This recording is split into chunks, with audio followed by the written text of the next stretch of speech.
Did you ever imagine OpenAI, the company behind ChatGPT, would one day go head-to-head with Google? Not just in AI, but in the browser war itself. Well, that day has arrived.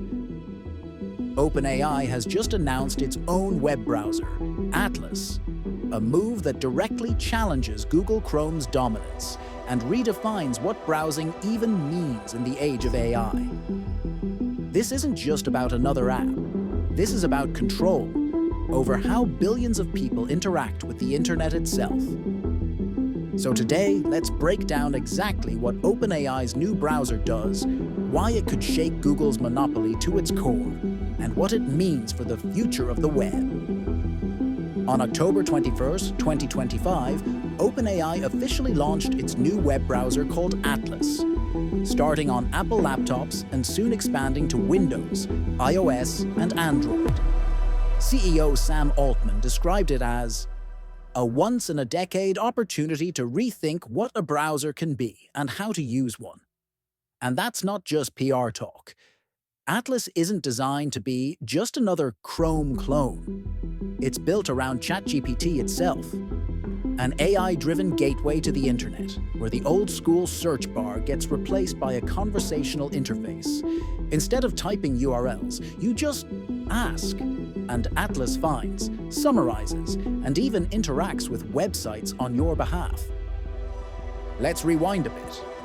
OpenAI might have over 800 million users, but the majority of them are on the free plan. The company is bleeding money, losing more than it earns, despite being the most valuable startup in the world. So, why build a browser? Because browsers are gateways, and gateways control traffic and advertising revenue. For decades, Google has reigned supreme, because Chrome doesn't just browse the web, it defines how you access it. Every search, every click, every ad funnels through Google's ecosystem. By creating Atlas, OpenAI is no longer just the AI assistant that sits beside your browsing experience. It's trying to own the browsing experience itself. Now let's be honest, taking on Chrome is no small task. Chrome currently has around 3 billion users worldwide, making it the most dominant browser ever built. It's fast, reliable, deeply integrated with Google services, and now even powered by Gemini AI. But remember, we've seen this story before. When Google first launched Chrome back in 2008, Microsoft's Internet Explorer ruled the web. Almost no one thought Chrome could dethrone it.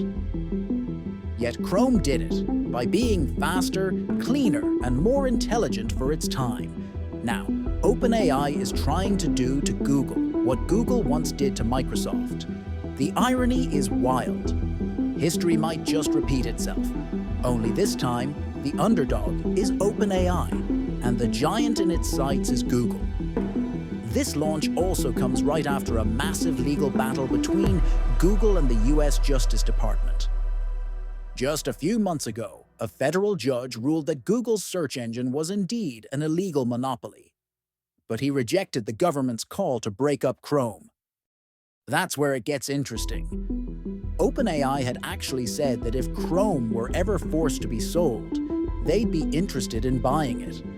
That didn't happen, but instead of waiting for regulators, OpenAI decided to build its own. OpenAI isn't the only one thinking this way.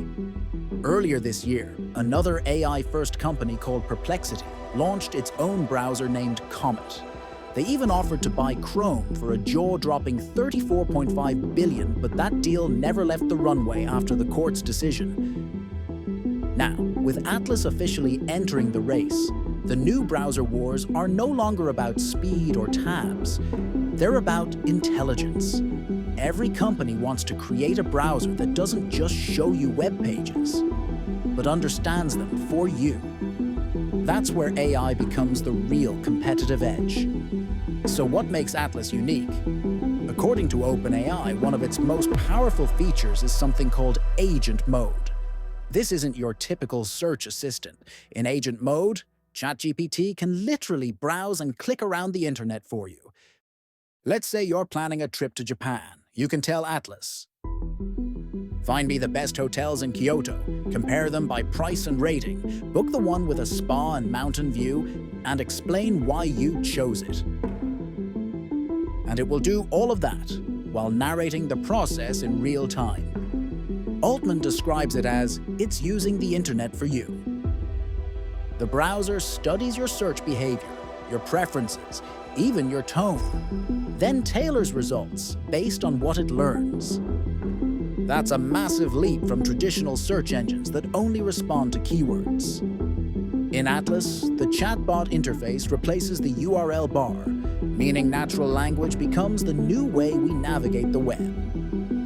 Imagine never typing a web address again, just talking to the internet like it's your personal assistant.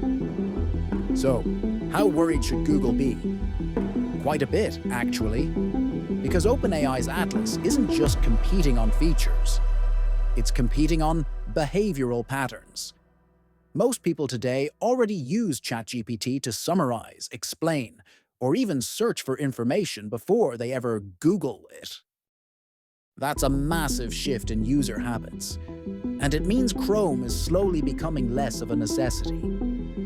If Atlas successfully merges search plus chat plus browsing into one seamless experience, Google could seek its greatest threat since the rise of the smartphone. To put it another way, if ChatGPT was OpenAI's mind, Atlas could become its eyes and hands, the interface through which AI directly interacts with the web. But there's an even deeper motive behind this: data. By owning a browser, OpenAI can access something it's never had before: real-time user behavior across the web. What people click, what they ignore, what they search for. All of that becomes training data. That data can feed back into ChatGPT and its future successors, improving the models exponentially faster. And with that data comes power, not just over search, but over advertising. If Atlas becomes popular, OpenAI can finally tap into the multi-hundred-billion-dollar online ad industry that's long been Google's golden goose. Still, this move isn't without risk.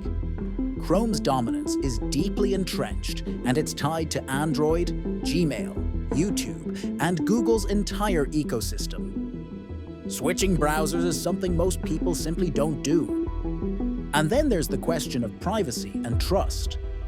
Will people be comfortable letting an AI browse on their behalf, reading their history and making decisions for them? OpenAI will need to prove that Atlas isn't just powerful. It's safe, transparent, and ethical. Otherwise, the same fears that surround AI agents, from hallucinations to bias to data leaks, could become the browser's downfall. But if OpenAI pulls this off, we could be witnessing the birth of something monumental.